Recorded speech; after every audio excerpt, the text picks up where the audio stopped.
regard to the evolution of Homo sapiens, you have Charles Darwin in Science giving an explanation that it's because of the process of natural selection that the human beings have evolved.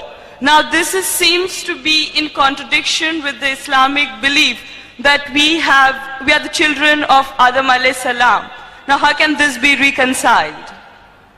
It's a very important question. No lecture of mine on this topic of Quran modern science is complete without this question.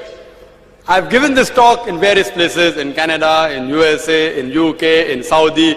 Never is this topic complete, never is the question answer complete without this important question of theory of evolution. Charles Darwin. Sister posed the question, how can you reconcile the Quran with Darwin's theory of evolution?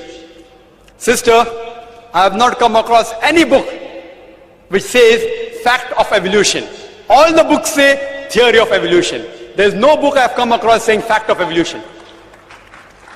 If you read the book by Charles Darwin, The Origin of Species, it says that Charles Darwin went on an island by the name of Calotropis on a ship named as HMS Beagle.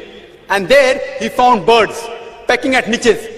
Depending upon the ecological niches they pecked, the beaks kept on becoming long and short.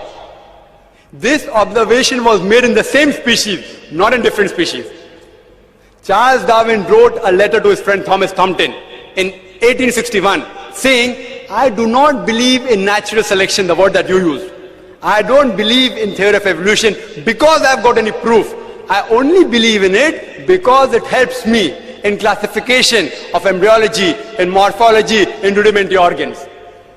Charles Darwin himself said that there were missing links. He didn't agree with it. He himself said that there were missing links.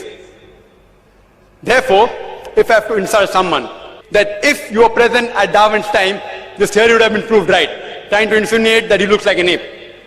It's a joke we make.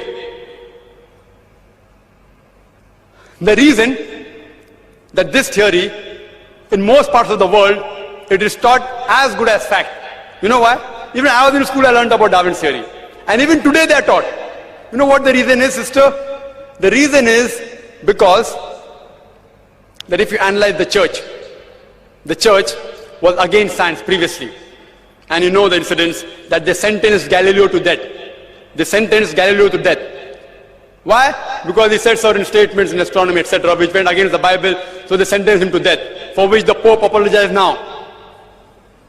So, when Charles Darwin came up with a theory which goes against the Bible, they didn't want any sufficient proof.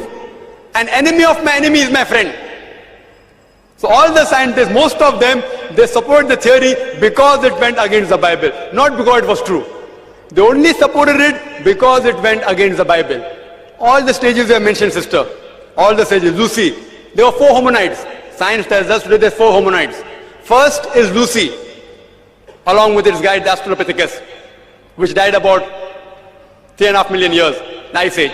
Then next came the Homo sapiens, who died about 500,000 years ago. Then came the Neanderthal man, who died 100 to 40,000 years ago. Then came the 4th stage, the Cro-Magnon. There is no link at all between these stages.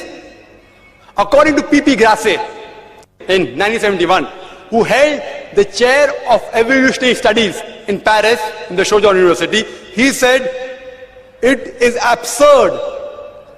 We cannot say who are ancestors based on fossils. I can give you a list of hundreds of scientists and Nobel Prize winners who speak against Darwin's theory. Hundreds. If you know of Sir Albert Georgi, who got the Nobel Prize for inventing the vitamin C, he wrote a book, The Crazy Ape and Man, against Darwin's theory. Again, if you read Sir Fred Hoyle's works, he wrote several works against Darwin's theory. If you know about Rupert Stalbert, this person wrote a new theory of evolution against Darwin's theory. It's unthinkable. You cannot think that we are created from the apes. If you know of Sir Frank Salisbury, he was a biologist. He said it is illogical to believe in Darwin's theory. If you know about Whitemead, Sir Whitemead, he wrote a book against Darwin's theory. He was also a biologist. Several, you can give a list of hundreds. Today it is taught in the schools. Why? I told you. Media is in their hand. Otherwise, there's no proof at all. There are certain proofs at lower levels. An amoeba at lower species level, amoeba can change to paramecia. Quran does not say amoeba cannot change to paramecia. Quran does not say. If they have got proof, can be possible. It's not against the Quran. But there's no proof at all. People talk about molecular biology theory. They talk about genetic coding. According to Francis Crick, who's authority in this field, he said it is unimaginable. Again, if you do that ratio, the probability of one DNA forming from ape to human being is again 0. If I start calculating, I think we'll get bored again. You know the calculation I told you for one protein molecule? It is somewhat similar from one DNA. It is not possible at all. You know, there was a theory recently that homosexuality is genetic. And when I read in the Times of India, I thought, surely, the moment I attend the next lecture on Sunday in IRF, I'll be asked this question. If homosexuality is genetic, how can Allah blame us? Quran speaks against homosexuality. And I said that, see, this is a theory. Wait till it gets established. It's a theory. Don't comment on that. Within the matter of span of this few months, it was proved to be illogical. And the person who propounded this theory that homosexuality is genetic himself was an homosexual. Therefore I said, I'm going to give my talk on scientific facts, not on theories and assumptions. Darwin's theory has not been proven. We have not been created from ape. There are hundreds of scientists who speak against that, and Quran speaks against that also. Quran says the first man was Adam, peace be upon him. Inshallah, they'll discover it 100 years afterwards, or maybe 1,000 years afterwards. Today there is research showing that human beings have been created from one pair. Again, it's just a theory. It supports the Quranic verse that human beings have been created from one pair, male and female. It's just a theory. Therefore, I don't quote that in my talk. Inshallah, it will be established 50 years afterwards or 100 years afterwards. Then we'll know that Quran conciliates with this part. So far, it's not conflicting. It's not conflicting with established science at all. Hope that answers the question.